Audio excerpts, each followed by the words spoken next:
நம்ம அன்றாட வாழ்க்கையில டிவிலையோ இல்ல கையில் இருக்கக்கூடிய ஹேண்ட்போன் மூலமாவோ நிறைய நிகழ்ச்சிகளை நம்ம டெய்லி பார்த்துக்கிட்டு இருக்கோம்.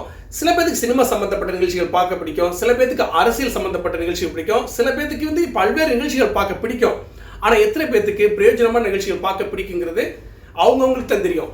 ஆனா இப்படிப்பட்ட ஒரு விஷயத்த ஒருத்தர் சொல்லி நம்ம கேட்டுட்டு, ஓ இப்படி ஒரு நிகழ்ச்சி இருக்கா அப்படின்னு சொல்லி நமக்கு சுவாரஸ்யம் வரும் இல்லையா? அப்படிப்பட்ட ஒரு நிகழ்ச்சியை எனக்கு ஒருத்தர் சொன்னாரு. நான் அன்னிலிருந்து அந்த நிகழ்ச்சியை பார்க்க ஆரம்பிச்சது எனக்கு ரொம்ப பிடிச்சி போச்சு. வித்தியாசமான நிகழ்ச்சியா இருந்துச்சு. அந்த நிகழ்ச்சி தான் கலைஞர் தொலைக்காட்சியில் ஒளிபரப்பாகக்கூடிய தமிழோடு விளையாடுகிற நிகழ்ச்சி. இந்த நிகழ்ச்சியை திரு ஜேம்ஸ் வசந்தன், மியூசிக் டைரக்டர் இருக்கார் இல்லையா, திரு ஜேம்ஸ் வசந்தன் தொகுத்து வழங்குறாரு.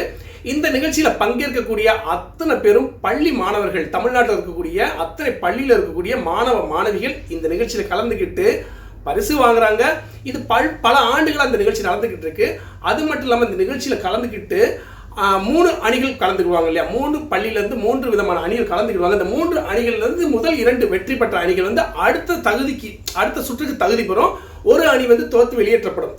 இப்போ என்ன ஒரு சுவாரஸ்யம்னா, பொதுவாகவே ஒரு விஷயம் இருக்குங்க. ஜெயிக்கிறவன் ஜெயிச்சுக்கிட்டே இருந்தால் நமக்கு பார்க்க பிடிக்கும். ஆனால் தோக்குறவன் ஜெயிக்க ஆரம்பிச்சான்னா நமக்கு பார்க்க ரொம்ப பிடிக்கும். அது மாதிரி தான் கடந்த திங்கட்கிழமை தமிழோடு விளையாடு அந்த நிகழ்ச்சியில் ஒரு சம்பவம், நல்ல சிறப்பான ஒரு சம்பவம் அரங்கேறிச்சுங்க. எப்படின்னா, தோத்த அணிகள் இருக்காங்கல்ல, தோற்று வெளியேற்றப்பட்ட அணிகள் எல்லாம் சேர்ந்து இந்த நிகழ்ச்சியில் கலந்துக்கிட்டாங்க. இந்த கலந்துக்கிட்டு ஒரு வாய்ப்பு கொடுத்தாங்க.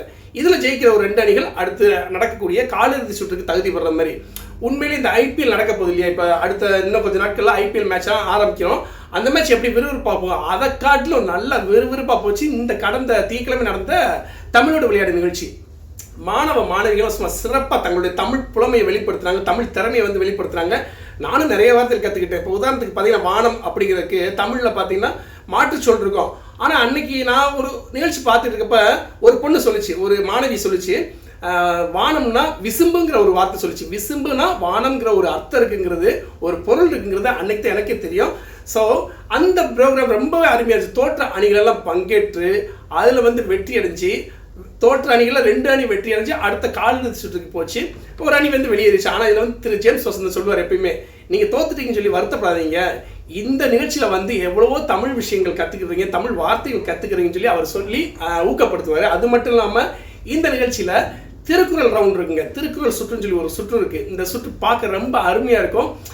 இந்த நிகழ்ச்சி நீங்கள் பாருங்கள். நான் சொல்கிறப்ப எனக்கு ஒருத்தர் சொன்னார், நான் பார்த்தேன் இல்லையா, இன்னைக்கு ரொம்பவே விரும்பி பார்க்கக்கூடிய நிகழ்ச்சியில் இந்த தமிழோடு விளையாடு நிகழ்ச்சி ஒன்று.